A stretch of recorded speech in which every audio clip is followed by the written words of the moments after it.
welcome to Lauren Reed Color. On today's Saturday Snippets, we'll be continuing our work in Small Victories. We are working on the page that I am calling the Garden Friends, and this is our progress on the snail.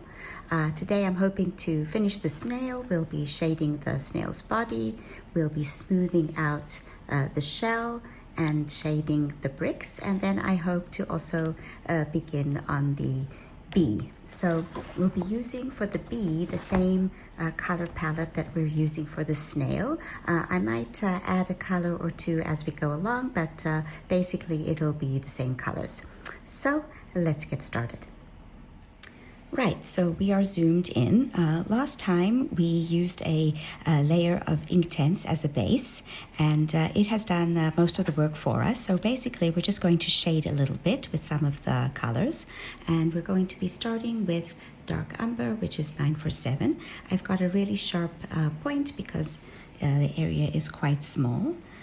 So all we're going to do really is just go around the elements that are putting a cast shadow on the little snail. Okay, and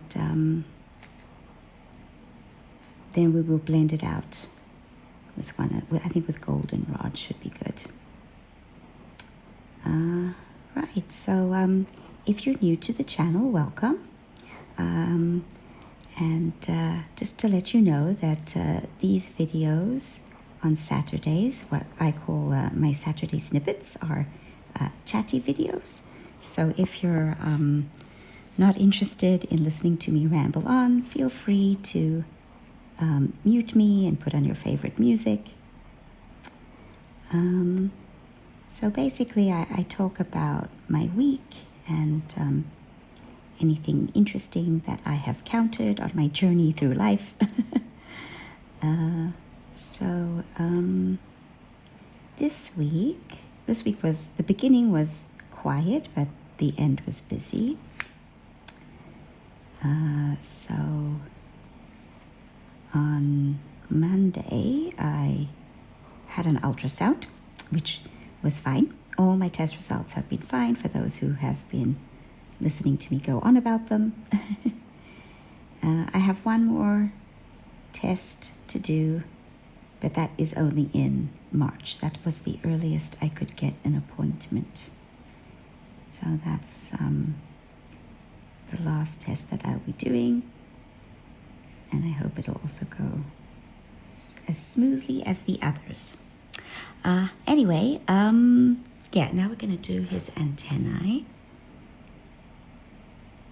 So we put the dark color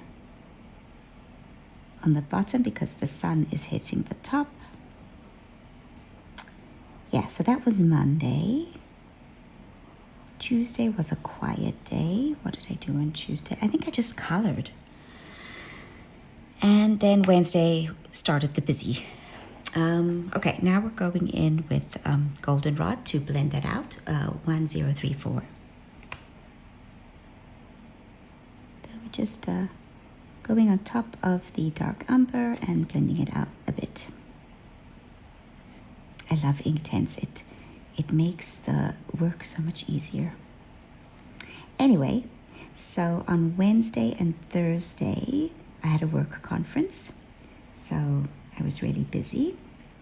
Basically, my college has an annual conference where lecturers come and they present the research that they have done during the year. I've done it a couple of times. I wasn't presenting this year, but I have done it a couple of times. For those of you, again, who are new, I am a college lecturer. I teach English literature and academic writing to students who are going to be teachers. They're going to be English teachers. But the college has lots of different disciplines. So physics, maths, literature, Bible, studies, history, geography, you know, all of the range. Anyway, so yeah, I was there, and some of the lectures were really good, and others were not as good. It's interesting that researchers and sometimes are not good presenters. And other times they're great presenters. So I suppose it's just the same everywhere in any discipline.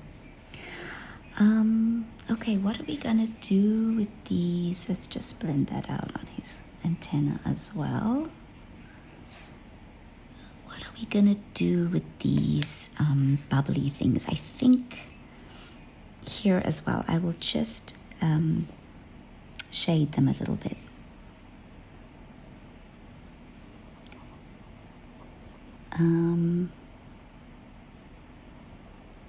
Anyway, so a couple of the lectures that caught my attention. There was one lecturer, she and her students developed an app. She is a lecturer in software engineering. So they developed an app for people who are suffering from anxiety. And basically it's an app that they have and their therapist also has. And so they can track their episodes, and if they want to, they don't have to. The tracking can either be done by writing out what's happening to them while they're having an episode. And they can also track their episodes, when and where and what triggers it. Or they can actually, if they don't want to write, they can voice record. And they've also conducted a pilot study with actual patients. And it was really interesting, the results, because the patients said they really liked the voice recording. Because, when they're in the middle of an anxiety attack, they're not really interested in writing, which makes total sense.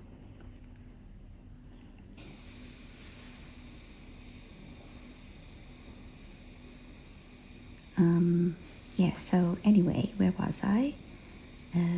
She developed this app, and with her students.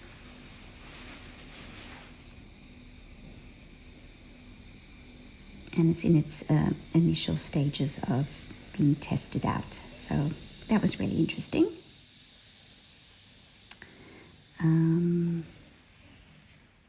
What else was interesting? So another lecture was on, trying to think. It's been a couple of days, so some of them have escaped me already. Another one was, so that was a multidisciplinary and interdisciplinary lecture. So that lecturer worked, she's, as I said, a software engineer, but she also worked with a psychologist on the study. So it was, two groups of students, psychology students, and we're blending out, by the way, with Goldenrod 1034. So psychology students together with software engineering students. And the other lecture that I really enjoyed was also a multidisciplinary one. This was 3 researchers. One of them was actually the head of my department. So it was an English lecturer, a lecturer in the chemistry department, and a lecturer in the biotechnology department. So basically it started out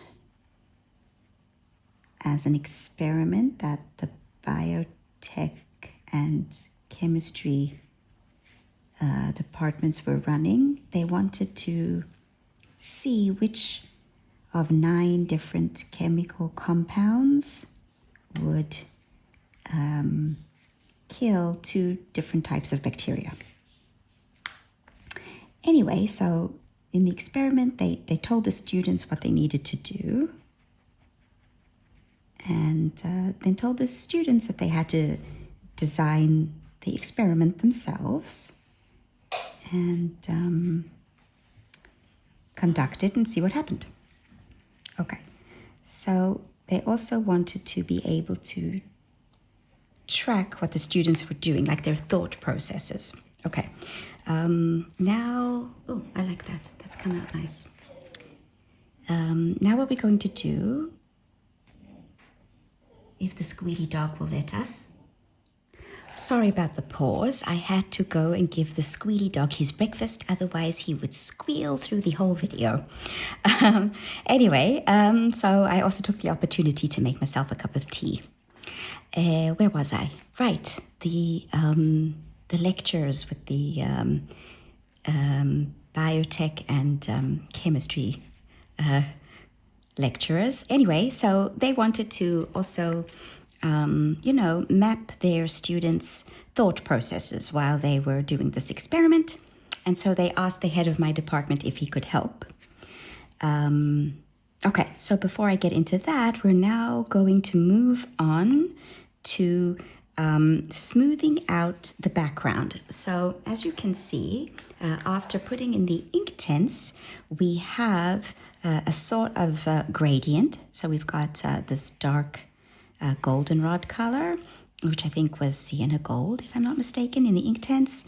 And then it sort of goes out, but it kind of looks a little bit strange because it's a wet medium and we smooth it out with water. And so we want to basically, to cut a long story short, we want to smooth that out. And the way we're going to do that is with white. Yeah, so this is my tiny little Prismacolor white. If you're interested, when it gets to be too short to go into my Tagal sharpener, I use a regular metal sharpener with a really sharp blade. So I have tons of them. They're really cheap. You can get them at your local dollar store. And as soon as the blade starts to get dull, I chuck it out and get a new one. Anyway, so we're going to use white, and what we're going to do is we're going to go over the parts where we've got the gradient and a little bit into the yellow, but not as far as the goldenrod or sienna gold. Okay, so yeah, and what that will do is it will smooth out the ink tints. Yeah.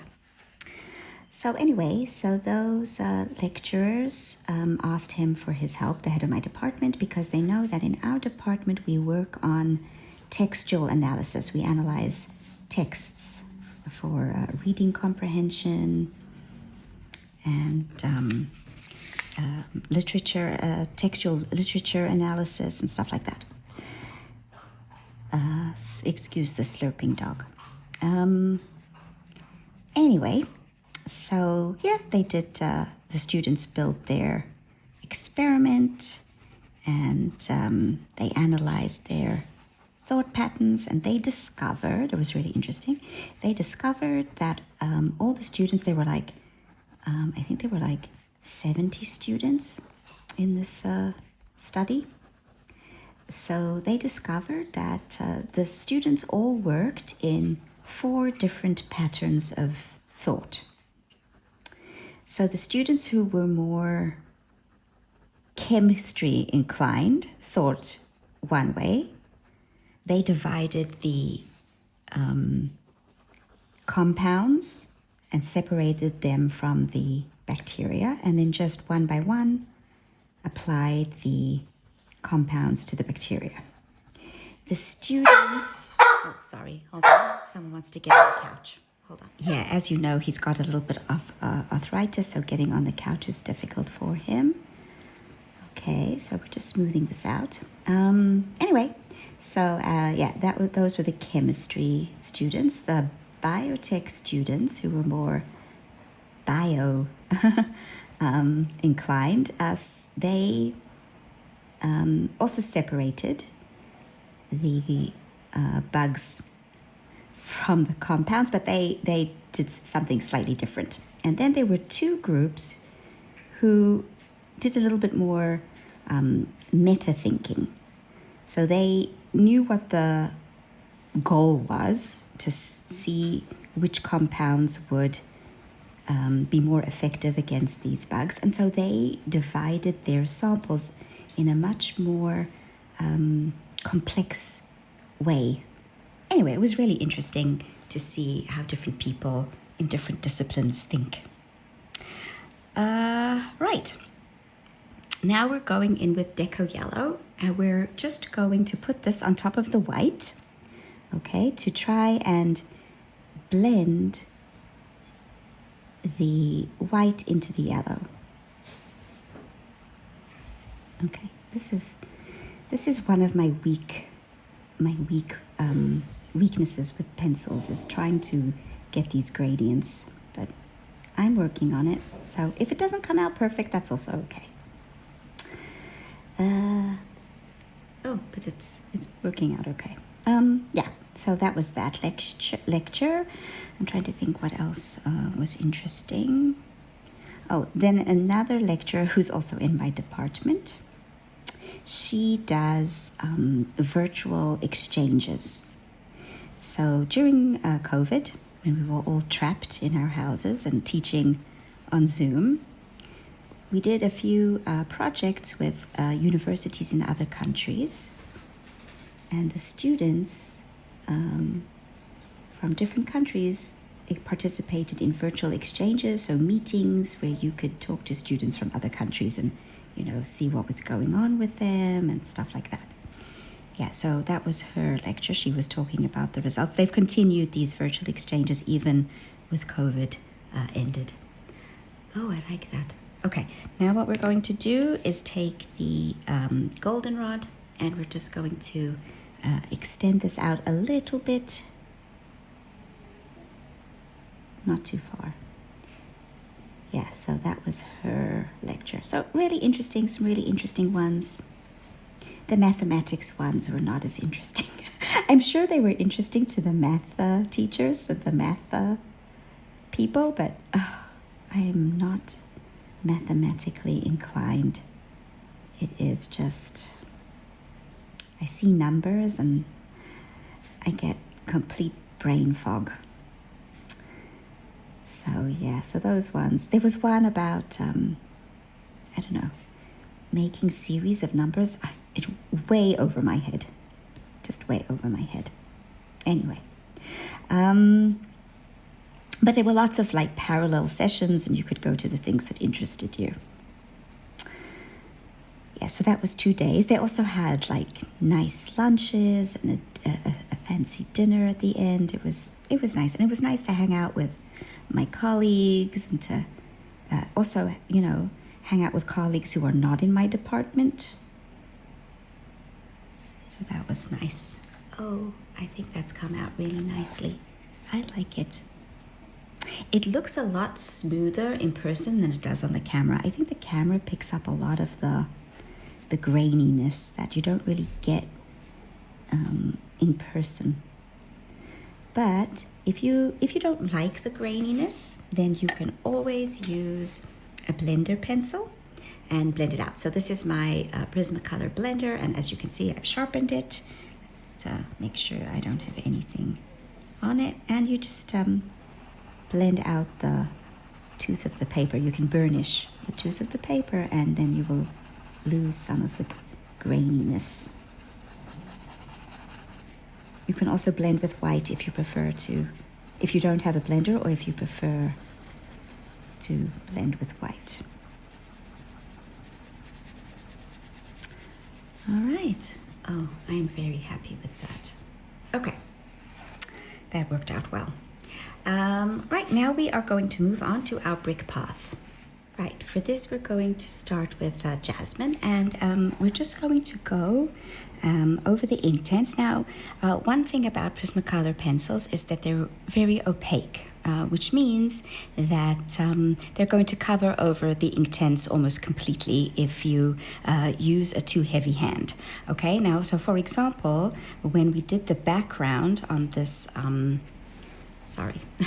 So when we did the background on the snail, we actually wanted that effect, right? We got the Prismacolor to completely go over the gradient of the ink tints and to smooth it out. But for this brick path, we want to leave some of the ink tints visible so that we get a nice sort of brick-like look to the bricks, okay? Does that make sense? A brick-like look to the bricks? Anyway, so we're going to go really lightly, and we're not going to be burnishing or layering too much because, as I said, Prismacolors are very opaque. So yeah, with the jasmine, which is 1012, we're just going to put a light layer of that, okay, on the areas where we have the yellowy color. That's the areas where the light is hitting. You can also put a little bit there. Okay, not too much because we also want to keep the ink tints visible. So for example, here we've got this nice line of ink tints. I don't want to get rid of that. So just a little bit. And I'm holding my pencil far from the tip so that I'm ensuring a lighter hand. Okay, now we're going to go in with, I think, let's put the Sienna Brown 945. Okay, and you can make use of the lines that the ink tints has given. And that's Toby.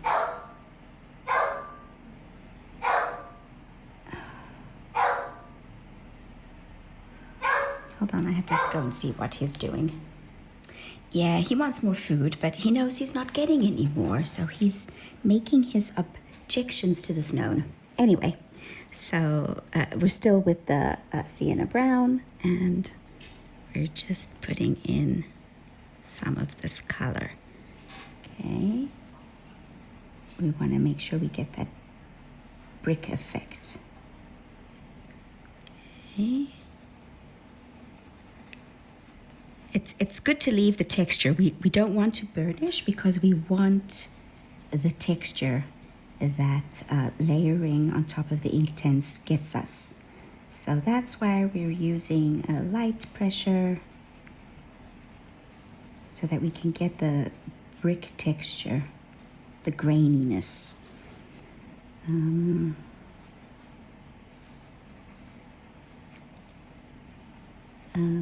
Okay, so what was I talking? Oh yes, the conference. Well, that was the conference. It was fun. I enjoyed it. The food was good. The lectures were interesting. And yeah, so that was fun. What else did I do this week? I did manage to finish my Kate Daniels audiobooks. I was reading the spin-off series. I know that Erica from Elm Colors is also reading Kate Daniels. I enjoy listening to her tell us about it. Yeah, it's such a great series. Highly recommended. And I enjoy the audiobooks. I know that Erica is listening to the graphic studio versions. I don't really like those because I struggle with the music. There's like musical interludes and there are different actors for all the voices, which is okay, but some of them I don't really like. So I preferred listening to the audiobooks, the original series narrated by Renee Raudman, who is just out of this world. Okay, and now we're just going to move on to the dark umber for the shadow color. Yeah, so this spin-off series that I listened to, it's called the Wilmington years. So it takes place 10 years after the original series. And Kate and her husband Curran have moved to Wilmington and have adventures. So yeah, I finished listening to that, and the books were narrated by Hilary Huber and Michael Glenn. I enjoyed them very much. I really hope that Ilona Andrews, that's the husband and wife writing team behind the Kate Daniels series and a couple of other series that I love. I hope they continue with Kate and Karen in Wilmington, because they've laid the foundation for some interesting story arc.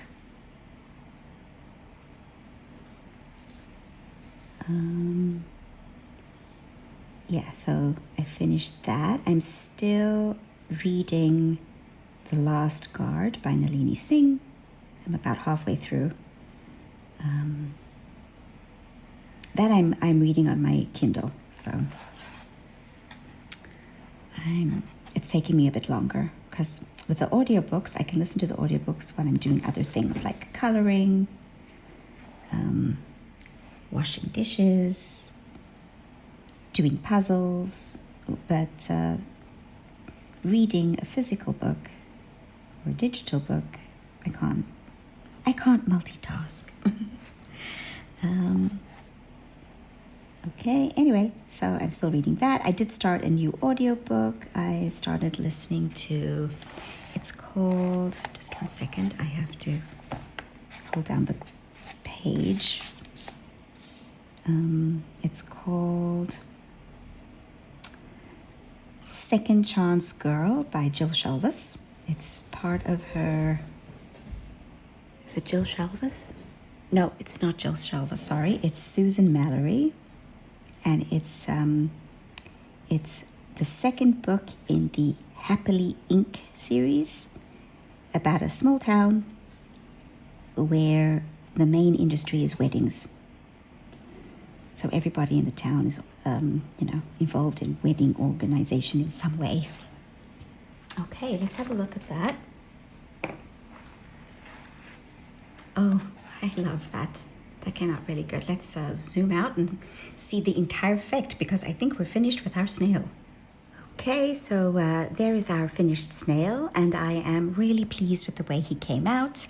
I love our color scheme, the autumn shades, the yellows, the oranges, reds with this bright blue, and I'm really pleased with the brick path and the texture we got on it, and the glow around the snail shell. So yeah, really pleased with that, and we are now going to move on to the garden bee. So I'm just going to show you the inspiration picture and something that we're going to try to achieve. It's not going to look exactly the same, but we'll see what we can do. Right, so this is our inspiration image, and we're going to try to get this effect with the gradient bee and the gradient honeycomb that we have added to our page over here. Okay, so as I said, it's not going to look exact, but hopefully we'll get to something close. And also we're going to use the same colors that we have in the garden snail. We're going to replicate in the bee, and so we'll get a cohesive look between the two. Right, so let's get started with that. All right, so we will be starting with the flowers, and we're going to make them blue like these flowers in the garden snail, so that we get a cohesive look. And for that, we're going to be using the same combination of pencils, Sky Blue Light 1086, True Blue 903, Copenhagen Blue 906, Indigo Blue 901. We'll also be using a water brush marker. Now, I recently purchased this cute set from Faber-Castell. I think they're called dual or double-ended felt tip markers, something like that. I think they come in a red box. They're for students or for children. And so one end is a fine tip, and the other is a broad tip. So I really like them, and we're going to try them out and see if they work nicely. For this one, we used a different brand of marker, but I want to see if the Faber-Castell will also do a good job on this paper. Anyway, I digress. Let's get back to our flowers. So we're going to start, let me just zoom in a bit more. Right, so we're going to start by putting a light layer of the sky blue light on all of the petals.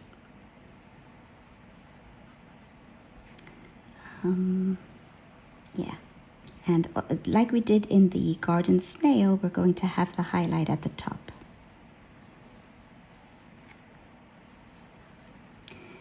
So what was I talking about? Oh yes, the Kate Daniels series. And then I was talking about Second Chance Girl by Susan Mallory. This, as I was saying, is the second book in her Happily Ink series, which is a spin-off of Fool's Gold. And yeah, I'm enjoying it. So far, so good. It's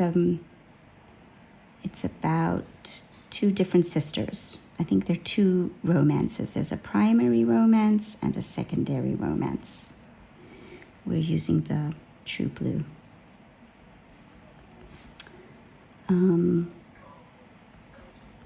Yeah, and Toby is still commenting on his woes. Yeah, the trials and tribulations of being a 17-year-old Jack Russell. I think he just likes to talk. My vet said when he was a puppy and we used to take him for checkups, he had a student that he was teaching. And yeah, Toby's quite verbal, as you know. And the student was surprised. So yeah, the vet said that if you talk to your pets, they will talk back. So yeah, I guess I talk too much to Toby, and that's why he's so verbal too. It's my own fault. Yeah, but that's the way I was raised. My parents were animal lovers too, and I've had animals my whole life. So dogs and cats. My mother put her foot down at the snake. I brought a snake home once, and she said, absolutely not. My grandmother had a bird. Hold on one second. I have to sharpen this one. Yeah, so we're with the indigo blue. Okay. Yeah, so my grandmother had a bird that she also used to talk to. I think it was a parakeet. And my grandfather didn't like the bird. My grandfather was a funny man. He loved animals, but he pretended that he didn't. So yeah, so he would we would be at the table, and the cat would come to try and get some food from him, and he would say, "Go away," and then underneath the table he would feed it. Anyway, so my grandmother had this parakeet,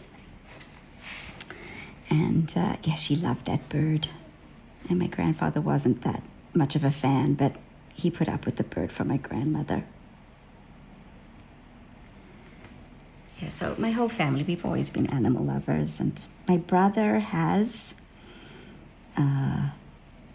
I'm more of a dog person, like my dad, and he's more of a cat person, like my mom. So he and his wife have cats. He just got a new one, actually. It's so cute. I think they have, over the years they've had a few. Their first cat, Izzy, all their cats are named after characters from Lord of the Rings. So his name was Isildur. And it was very sad because he got feline Hodgkins. Oh, my brother was just beside himself.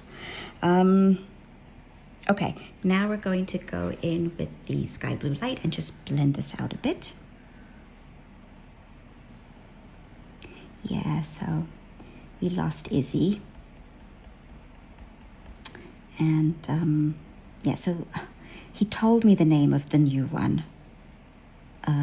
But it's a long name from Lord of the Rings, and I can't remember. Something with a G. I will put it on the screen after I have finished editing. Yeah, so anyway, it's so cute. It's black with brown eyes. I will put a picture of it together with its name because he sent me a picture. Okay, so now we're going to be using the watercolor marker. I am going to be using the fine tip, and we're just going to put this lightly in the shadow areas, and we're going to blend with the Q-tip. Oh, do I like that? I like that. It deepens up the shadows, this technique. Yeah, so he got a new cat, and he also talks to his pets. We get that from my parents.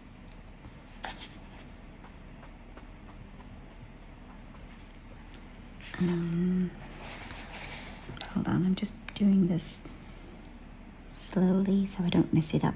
You don't want to get your watercolor marker, even though with watercolor markers you can also blend with water. I will show you that technique. We will do it with this. We'll see how it comes out. I like to experiment.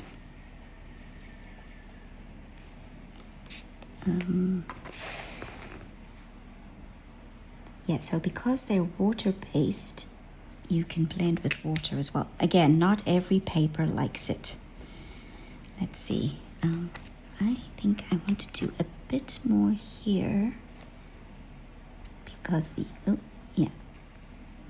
Okay, let's see if we can blend with water. Let me get a water brush. Hold on 1 second. Okay, so I have a water brush with some water. And yeah, oh, that's nice. You see, you can blend with water too. Oh, this paper likes it. Okay, so yeah, that's that. Oh, I like the way that's come out. We also have these two little overlapping petals. So we're just going to take the indigo blues that's dry, wait for it to dry, and just underline them because you've got a cast shadow. And then with the true blue, we'll just go in a bit and then blend with the sky blue light. Oh, I like that. All right, let's do the other one. Again, sky blue light.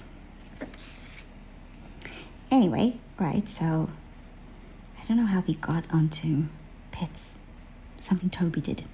Anyway, what else did I do this week? Did I do anything else? Books. I'm still watching FBI. I decided I did not like FBI International, so I'm going to skip that one and only watch FBI and FBI Most Wanted. I don't like the main character in FBI International, so I will skip it. Okay, True Blue. Oh, and I watched last week. I watched The Woman in Cabin 10. I said I was going to, and I did. I'm proud of myself. So it was, there were some differences from the book, not that many. Most of all, they mainly stuck to the book, which was nice. Ruth Ware, that's the author. She's not for everyone. It takes her a while to get her story going. And the main character of this book was, with all due respect, she was TSTL, too stupid to live. She's really an idiot. And the same goes for the character in the movie. She is really not the brightest bulb. She does idiotic things, and I'm thinking, is this because the author needs certain things to happen, and so she has the character do stupid things that anyone with an iota of common sense would not do? Okay, we're going in with the indigo blue. yeah, I don't want to give anything away, but she does things that, oh my goodness, what were you thinking?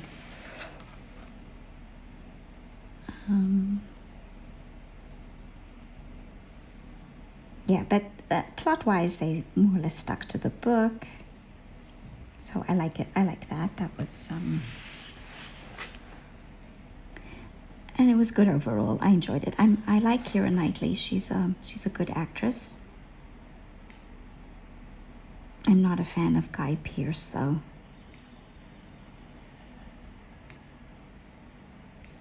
He annoys me.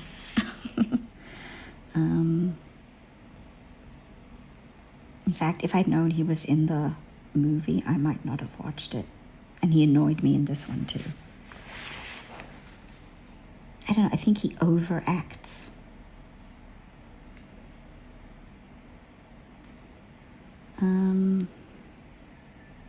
Okay. Right. Now we're going to blend that out with sky blue light.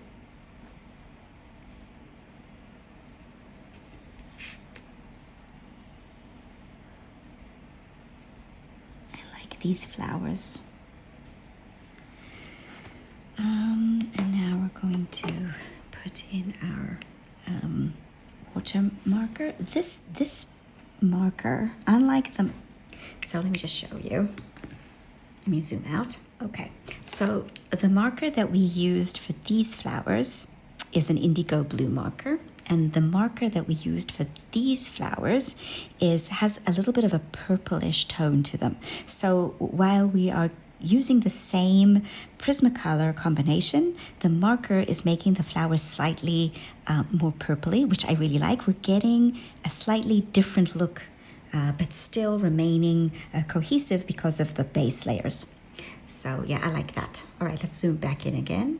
Okay, so again with our watercolor marker, just a little bit.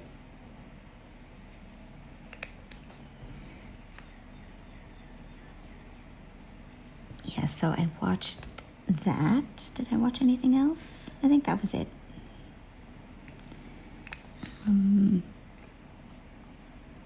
Yeah, we're definitely going to blend this out a little bit with the water because it's gone a bit too far into. That's the one thing you have to be careful, is not to go too much into your highlight. But because these are watercolor markers, we can fix it.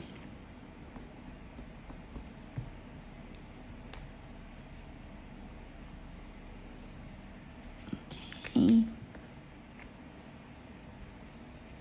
Yeah, so now we go back in with our water brush. We just take the water marker away from the highlight area. See how that works? That works so great.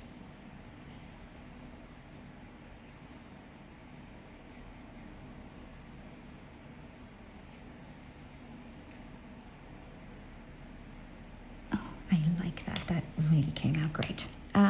Okay, now with our indigo blue, just go around there. There, true blue, just a tad in the corners, and then sky blue light to blend. Okay, let's zoom out and see what we have. Okay, so yeah, I think that's a really good start to our bee.